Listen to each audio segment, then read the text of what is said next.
باللہ من الشیطان الرجیم بسم اللہ الرحمن الرحیم۔ عزیزان گرامی، کل کی تقریر سے یہ گفتگو مسلسل ہے۔ کل خاتمہ تقریر سے پہلے میں نے اسی آیت کی تلاوت کی تھی کہ کیا دنیا حسد کرتی ہی رہے گی۔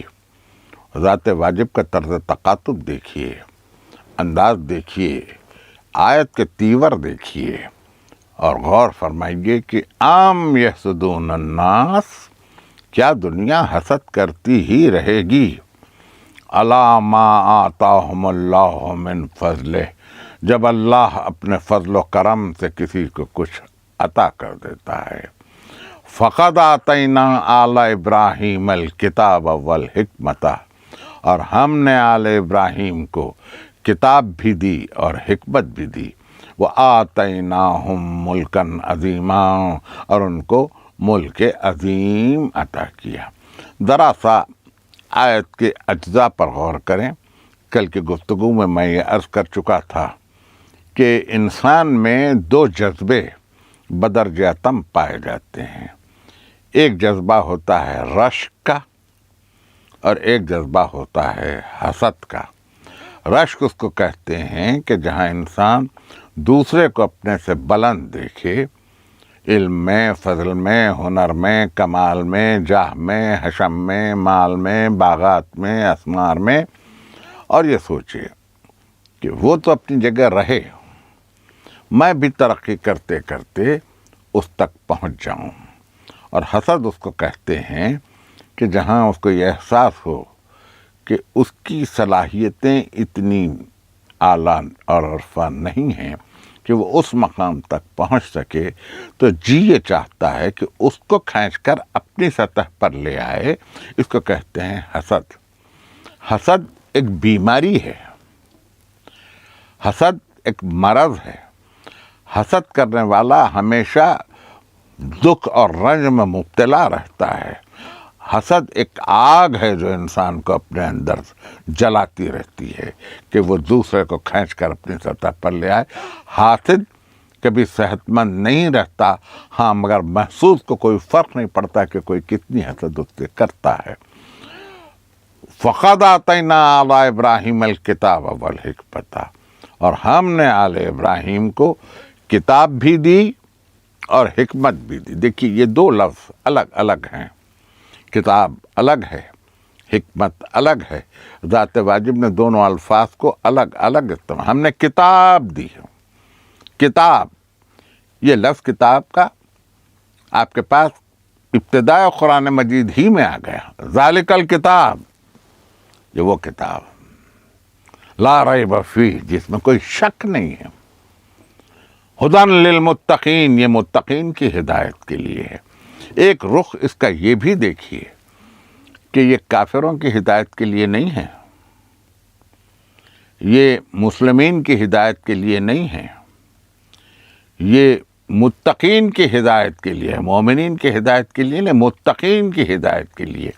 غالباً آپ نے توجہ فرمائی ہوگی، ورنہ جو حضرات مجھے آج دیکھ رہے ہیں ان کے لیے میں اپنے ہی اس ایک جملے کا اعادہ کر لوں کہ کل کی تقریر میں نے یہ عرض کیا تھا کہ مدارج کی ترقی، ایولیوشن آف ہیومینٹی کو اگر آپ غور کریں اور پھر اس کے بعد نظریہ قرآن کو دیکھیں تو یہ پتہ چلتا ہے کہ یہی گوشت پوست کی ایک مخلوق ہے جو آدمی ہے، تباہ کے بعد آدمی ہے، ابھی انسان نہیں ہے۔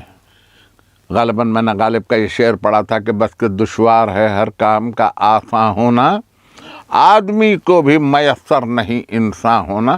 بظاہر سب آدمی ہیں، لیکن آدمیوں میں آدمی اور ہے، انسان اور ہے۔ انسانیت سے بلند ہو جائے تو مسلم ہو جائے، مسلم سے بلند ہو جائے تو مومن کہلائے، مومن سے بلند ہو تو پھر متقی کہلائے۔ جب اس مقام تک پہنچ چکا تو اب اس کو ہدایت کی ضرورت کیا ہے؟ لیکن ذات واجب نے کہا ہدن للمتقین، یہ متقین کے لیے ہدایت ہے۔ وجہ صرف یہ ہے کہ آدمی کا بہکنا بہت آسان ہے، انسان کا بہکنا اس سے زیادہ قدر مشکل ہے۔ مسلم کے لیے راہیں کبھی کبھی اتنی الگ الگ ہو جاتی ہیں کہ اس راہ پہ جاؤں کہ ادھر جاؤں، اس موڑ سے موڑوں کہ میں آگے بڑھ جاؤں، اور مومن کے لیے اور مشکل ہے، یہ اور مشکل ہے، اس لیے کہ اس کے پاس ایک کیفیت یہ ہوتی ہے کہ عقل مومن اپنی راہ کو ترک نہیں کرتی، بلکہ آگے روشن میناروں کی طرف سے چلتی رہتی۔ یہ انوار رمضان کا یہ جو آپ پروگرام دیکھ رہے ہیں، اس میں کوشش فقط یہی ہے کہ باطن کا نور انسان کو کسی منزل تک پہنچا دے۔ انسان کے اندر بھی ایک نور ہے، وہ ہے مقام مومن بلند ہو تو متقی کی منزل تک آئے۔ تقوی، گزشتہ تقریب میں یہ عرض کر چکا کہ قدیم لغت میں تقوی کی یہ تعریف کی گئی ہے کہ جیسے کوئی تنومند گھوڑا ڈھلوان اور سنگلاخ زمینوں پر، پتھریلی زمینوں پر اترتے ہوئے اپنے سوار کو گرنے سے اور اپنے سموں کو زخمی ہونے سے بچانے کے لیے جس احتیاط سے قدم رکھتا ہے، اس کو تقوی کہا جاتا ہے۔ قرآن نے کس لفظ کو کہاں استعمال کیا؟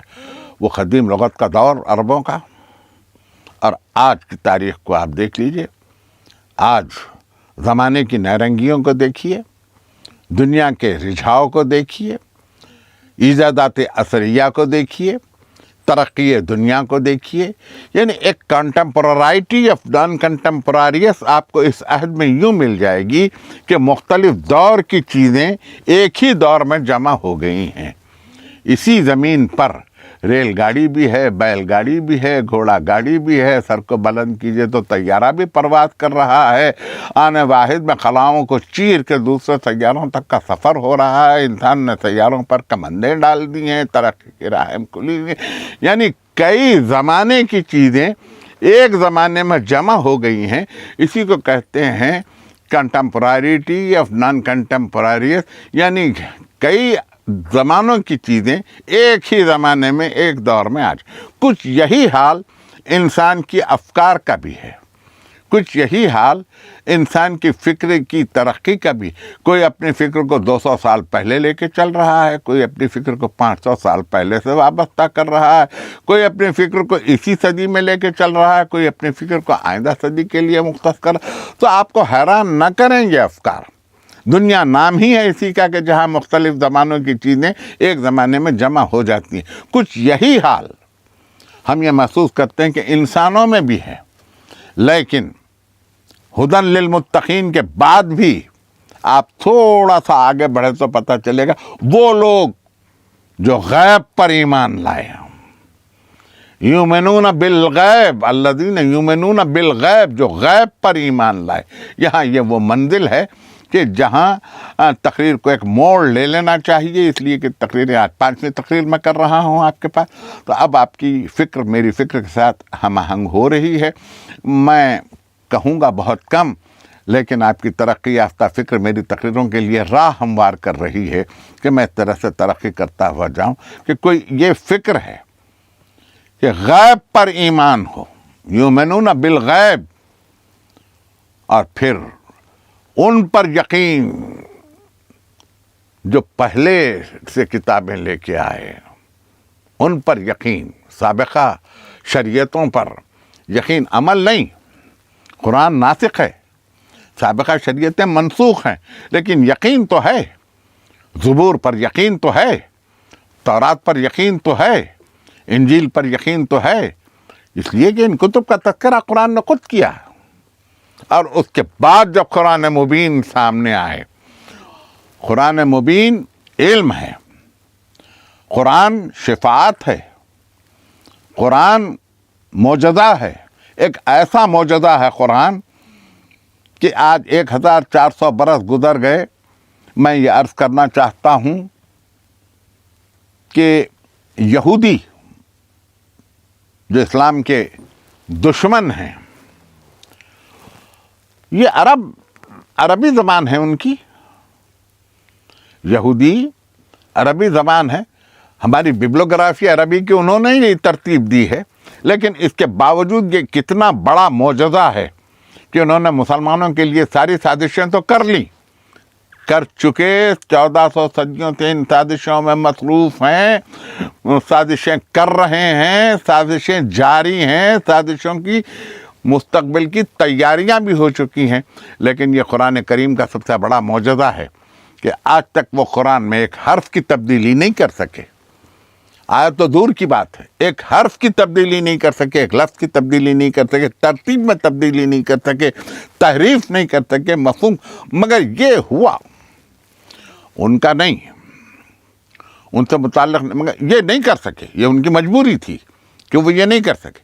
لیکن میں اس کو کم علمی کہوں، قرآن کی عدم فہمی کہوں، محتاط علمی کہوں، کہ جب ترجمے یا تفسیر کی بات آئی اور ذات اقدس گرامی کی بات آئی تو وہاں مفسرین کرام نے یہ کیا کہ جب ترجمہ کیا تو ان کے پاس جتنے لفظ تھے، جتنے لفظ ان کے علم میں تھے، جتنے لفظ ان کی لغت میں تھے، جتنے لفظ ان کے پاس تھے، عربی لغت نے جو معنی فراہم کیے، اس لغت نویس کے پاس جتنے لفظ تھے، اس لغت کو پڑھ کے انہوں نے ان الفاظ میں قرآن مبین کا ترجمہ کر دیا۔ اور تفسیر کرنے والوں کا حال تو کچھ اس سے جدا ہے، انہوں نے آیت کی شان نزول کو بھی دیکھا ہوتا، جس پر نازل ہوئی اس کو بھی دیکھا ہوتا۔ دیکھیے، قرآن ایک ایسی جامع کتاب ہے کہ جس میں ایک ایک لفظ کے کئی معنی ہیں۔ خود ہمارے پاس اردو ادب میں ایک لفظ کئی معنی رکھتا ہے اور پھر اپنے محل استعمال سے نئے معنی پیدا کرتا ہے۔ یہ تو قرآن ہے، ذات واجب کا کلام ہے، یہ کلام الہی ہے۔ اس نے جب لفظ استعمال کیا ہے تو اس کے بعد اس کے کئی معنی اس میں پیدا ہوئے۔ انسانوں نے یہ کیا کہ جب اس کی تفسیر کرنی چاہی تو اپنے فہم و شعور کی حدود میں جا کے تفسیر کی، اور وہ کر بھی یہی سکتے تھے، اس سے زیادہ تو کر نہیں سکتے تھے۔ چاہیے تو در حقیقت ہم کو یہ تھا کہ ہم قرآن کا فہم حاصل کرتے راسخون فی العلم سے، کہ جن کا میں علم کا رسوخ ہے، جن کے پاس جو راسخون فی العلم ہے، ان سے حاصل کرتے۔ اب کیا بھی ہے، وہ بھی تفسیریں ہمارے پاس ہیں، لیکن تفسیر کا حق تو سب نے اپنے پاس رکھ لیا محفوظ، کہ میں بھی تفسیر کر سکتا ہوں۔ میں عربی زبان سے واقف ہونا اور جو ہے لہجہ قرآنی سے واقف ہونا اور ہے، رمز قرآنی سے واقف ہونا اور ہے، سر قرآنی سے واقف ہونا اور ہے، لہجہ الہی سے واقف ہونا اور ہے، یہ وہی کر سکتا ہے جو مزاج نبی سرکار رسالت میں آپ سے واقف ہو۔ اس کے سوا یہ کسی اور سے ممکن نہیں ہے، میں کھلے لفظوں میں یہ کہوں۔ اب یہ جو ہم ترجمہ کر رہے ہیں، یہ ہم جو تفسیریں پڑھ رہے ہیں، یہ تفسیریں تو ہمارے فہم کے مطابق ہیں۔ کیا ارادہ الہی میں اتنا ہی فہم تھا؟ اگر یہ ہے تو قرآن میں محکم آیتیں بھی ہیں، متشابہ آیتیں بھی ہیں۔ محکم آیتیں روح قرآن، جان قرآن، زندگی قرآن، حقیقت قرآن محکم۔ متشابہ وہ کہ جہاں تشابہ پیدا ہو جائے کہ اس کے یہ معنی ہے یا یہ معنی ہے، یہ راہ ہے یا یہ راہ ہے، اس کو کہتے ہیں متشابہ۔ اور انسان بدلتا وہی ہے جہاں متشابہات ہیں۔ اگر وہ اپنے متشابہ کو محکم آیت پہ عرض کر کے معنی حاصل کرنے کی کوشش کرے تو انسان کے قدم کے ڈگمگانے کا کوئی سوال نہیں پیدا ہوتا۔ لیکن ہوا یہی کہ اس نے محکم کو الگ پڑھا، متشابہ کو الگ پڑھا، متشابہ کے معنی تلاش کیے لغت میں، اور لغت نے ایک معنی فراہم کر دیے، اس نے ان معنی کو لا کر وہاں چسپاں کر دیا۔ اب یہ تفاسیر کا حال ہے۔ ظاہر ہے کہ وہ بڑے مفسرین ہیں، ان پر حرف گیری میرا مقصد نہیں ہے، لیکن مزاج قرآن کو سمجھنا اور اس سے آگے بڑھنا اور شریعت سرکار رسالت کو سمجھنا، اس پر زندگی کو گامزن کرنا، یہ ہے حیات انسانی کا اصلی مقصد۔ شریعت کے اطلاق کا مقصد ہی یہ ہے. ذرا سا ایک نظر جائزہ یوں بھی لے لیجئے، کیونکہ کل کی تقریر میری تاریخ کے جملوں پر ختم ہوئی تھی کہ تاریخ کا کیا حال ہے. آج ذرا سا میرے ساتھ آپ سفر کریں تو عرب کے اس معاشرے کا بھی تذکرہ ہو جائے جس دور میں قرآن مجید نازل ہوا تھا.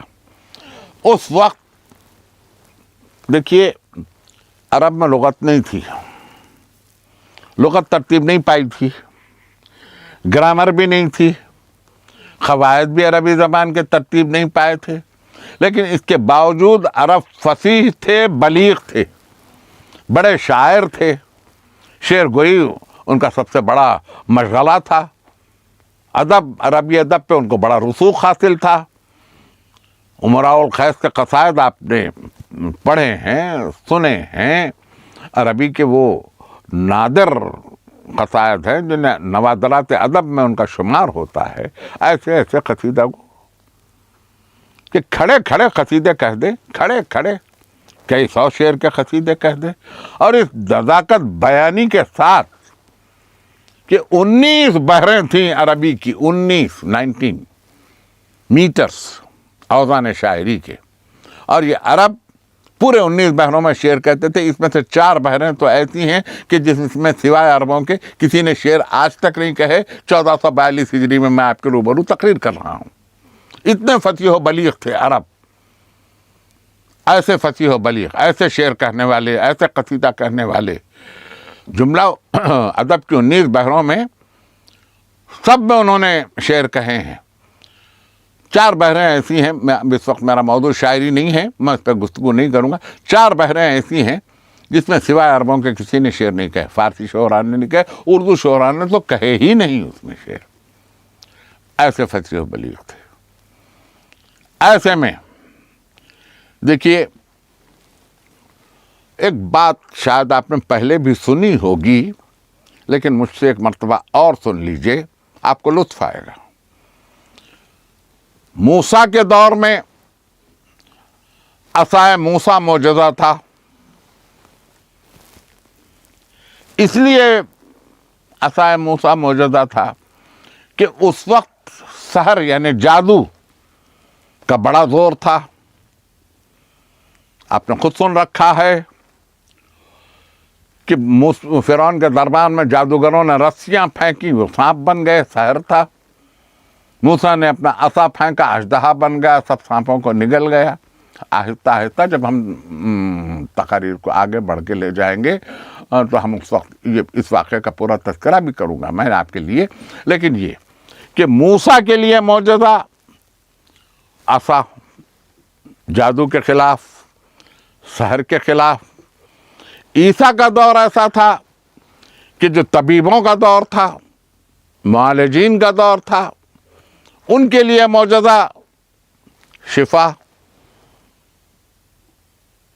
سرکار رسالت کے دور میں بلیغ زبان بولنے والوں کا شہرہ تھا، فصیح زبان بولنے والوں کا شہرہ تھا، شعراء کا شہرہ تھا، اہل زبان تھے. معجزہ فصاحت قرآن، بلاغت قرآن، یہ معجزہ ہے.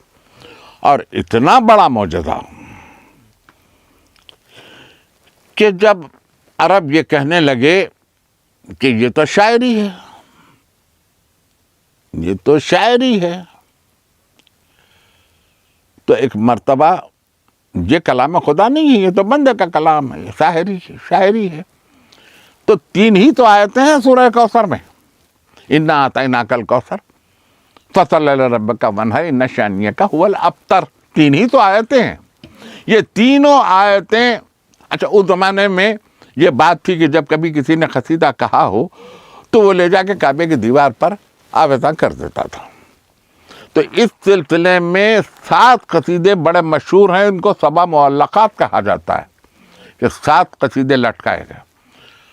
اور اس کے بعد میں جب سورہ کوثر کی یہ 3 آیتیں لگا دی گئیں اور یہ کہا گیا کہ اس کی 4تھی آیت جہاں خالی ہے وہ جگہ پر کر دی جائے، تو بڑے غور و خوض کے بعد، بڑی توجہات کے بعد، بڑی کوششوں کے بعد انہیں فصیح عرب شعراء، بلیغ البیان، فصیح اللسان کو یہ کہہ کے مجبور ہونا پڑا ما ھذا کلام البشر، یہ انسان کا کلام نہیں ہے، یہ اعجاز قرآن ہے۔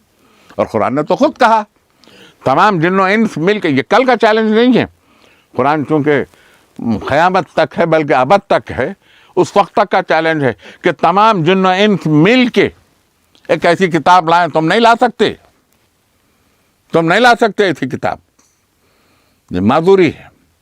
یہ تھا ماحول ادب کا، زبان کا اس وقت۔ لیکن جس دور میں قرآن نازل ہوا، جس دور میں اسلام کا آغاز ہوا، جس دور میں نبی نے دعوت ذولا شیرہ دی، جس دور میں کلمہ توحید کا اعلان ہوا کہ قولوا لا الہ الا اللہ تفلحوا، کہو نہیں ہے کوئی اللہ سوائے اللہ کے، فلاح پاؤ گے، تو اس وقت عرب کا معاشرہ کیا تھا؟ اس وقت حالت یہ تھی عرب کے معاشرے کی کہ عرب بات بات پر تلواریں کھینچ لینے والے، بات بات پر قبیلوں کو قتل کر دینے والے، برسوں تک کے اپنی دشمنیوں کو باقی رکھنے والے، اپنی بیٹیوں کو زندہ زمینوں میں دفن کر دینے والے، اونٹوں کی چھال چباتے ہوئے پھرنے والے، اونٹوں کی لید میں آلودہ پانی سے اپنی پیاس بجھانے والے، یہ تھے عرب۔ عرب تمدن یہ تھا۔ عرب اپنی تمدن پہ اتنا ناز نہ کریں، تمدن وہ تھا۔ اور ایسے میں آل ابراہیم کو کتاب بھی آئی، حکمت بھی دی گئی۔ فقد آتینا آل ابراہیم الکتاب والحکمت وآتیناہم ملکا عظیما، اور ان کو ملک عظیم عطا کیا گیا۔ تو اب ذرا اس کو بھی دیکھیے، اور کل کی میری تقریر سے مسلسل بھی ہو جائیے کہ پوچھا متى وجبت لک النبوہ، آپ پر نبوت کب واجب ہوئی؟ آپ نے فرمایا وہ آدم بین الماء والطین، آدم ابھی مٹی اور پانی کی منزلوں میں تھے، میں نبی تھا۔ تو نبوت کو وہاں دیکھا جائے، نبوت کو یہاں نہ دیکھا جائے۔ ہوا یہی کہ جب توریت نظر سے گزری اور توریت میں انبیاء کے تعلق سے انگشت نمائیاں ہوئیں، ان کے گناہوں کی فہرستیں لکھی گئیں کہ انہوں نے یہ گناہ کیا، انہوں نے، تو یہ پڑھنے والا نبی کی عصمت کو نہ پہچان سکا کہ عصمت نبوت کیا ہوتی ہے، اس تک کے رسائی نہ ہو سکی اس کی۔ نتیجہ یہ ہوا کہ جب انہوں نے توریت کو پڑھا اور اس کے بعد اپنے نبی کو دیکھا تو اس کے بعد انہوں نے یہ کہہ دیا کہ وہ بھی ہماری طرح سے بشر تھے۔ صرف ہیولہ دیکھ کے بشریت کا اطلاق کس حد تک کے روا ہے، یہ فیصلہ آپ کریں۔ کیا صورت، شکل، پیشانی، زلفیں، ابرو، آنکھیں، ناک، دہن، رخسار، گردن، سینہ، بازو، انگلیاں، کمر، قامت انسان دیکھ کر وہی قامت اگر دوسرے کی بھی ہو تو کیا دو انسان برابر ہو جائیں گے؟ کیا نمرود اور فرعون ایک ہیں؟ نہیں۔ کیا فرعون اور موسیٰ ایک ہیں؟ کیا نمرود اور ابراہیم ایک ہیں؟ تو اس طرح سے اگر یہ ایک نہیں ہیں تو پھر آپ کیسے سرکار رسالت میں آپ کو دوسروں کے برابر کر رہے ہیں؟ وہ کیسے دوسروں کے برابر ہو سکتے ہیں؟ دراصل غلطی کچھ لفظ کی بھی ہے، کچھ معرفت کی بھی ہے، کچھ شعور کی بھی ہے، کچھ فہم کی بھی ہے۔ جب یہ کہا کہ نبی نور ہیں تو فوراً ذہن اس بات پر پہنچا کہ کیا ان کے بدن سے شعاعیں پھوٹتی تھیں؟ اپنی اپنی اولاد کو نور نظر کہنے والے، گہن لگنے والے، سورج میں نور دیکھنے والے، رات کی چاندنی میں چاند میں نور تلاش کرنے والے، اپنے اپنے علم کے نور کو پرکھنے والے، سرکار رسالت میں نور نظر نہیں آیا. دراصل اس کی وجہ یہ ہے نور کے معنی ہی محدود تھے نگاہ میں. جب نور کے معنی محدود تھے تو اللہ نور السماوات والارض کا کیا ترجمہ کیا گیا؟ کیا ترجمہ ہوا؟ کیا رسائی ہوئی؟ کیا معرفت ہوئی؟ کیا ادراک ہوا؟ کہاں تک ذات واجب کو پہچانا گیا؟ کبھی اے حقیقت منتظر نظر آ لباس مجاز میں کہ ہزاروں سجدے تڑپ رہے ہیں میری جبین نیاز میں. تو معرفت کے لیے جب یہ راہیں طے ہو رہی ہیں تو وہ آئے کیسے لباس مجاز میں؟ کوئی پہچانے کیسے؟ اقبال کو پڑھا میں نے. کوئی پہچانے کیسے؟ کس انداز سے پہچانے؟ اس کو پہچاننے کے لیے ایک سیر افلاک کی ضرورت ہے. ایک سیر افلاک کی ضرورت ہے کہ انسان سفر کرے معرفت نبی میں. آخری جملوں پہ میں آنا چاہتا ہوں. میرا وقت تقریر قریب الختم ہے. ابھی میری آپ کے ساتھ صحبتیں انشاءاللہ کچھ باقی ہیں، میں اس میں عرض کروں گا. دیکھیے قرب و بعد سے کوئی تعلق نہیں ہے. آخری جملے ہیں میری. یہ جملے میرے آخری ہیں کہ کون نبی سے کتنا قریب ہے بدن سے نہ دیکھیں. آپ بدن سے نہ دیکھیں، نفس سے دیکھیں کہ کس کا نفس کتنا قریب ہے. آپ بدن سے دیکھیں گے تو یوں آپ کو ایک بھیڑ نظر آئے گی جو نبی کے اطراف تھے. وہ لوگ بھی جو چبوترے پہ بیٹھتے تھے، اہل صفا کا صفا کہلاتے تھے، وہ بھی نبی کے قریب ہے دکھائی دے رہے ہیں. اور وہ بھی نبی کے قریب دکھائی دے رہے ہیں کہ جو بہت بعد میں ایمان لے آئے. 8 ہجری میں، 9 ہجری میں ایمان لانے والے بھی، وہ بھی نبی کے قریب دکھائی دے رہے ہیں. وہ صابر نبی، وہ حامل وحی ربانی نبی، وہ رحمت للعالمین نبی، وہ اشرف المرسلین نبی، وہ خاتم النبیین حضور کی ذات بابرکت، وہ عبد الموید، وہ رسول المسدد، وہ مصطفی الامجد، وہ محمود الاحمد. وہ احمد وہ کبھی کسی کو دور نہیں کرتے. لیکن آپ بدن کے قرب کو دیکھ کے یہ نہ طے کریں کہ کون نبی کے قریب ہے اور کون نبی کے بعد. اور مقام نبوت میں عرض کروں، یہ مجھ سے کہاں ممکن ہے. لیکن جس حد تک کہ ہم عرض کر سکتے ہیں، جہاں تک زبان ساتھ دے سکتی ہے، وہ انشاءاللہ کل کی تقریر میں. آج کے حد تک بس اتنا ہی. اللہ آپ کو یہ رمضان مبارک کرے.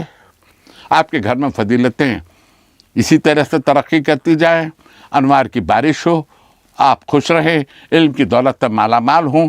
شکریہ. خدا حافظ.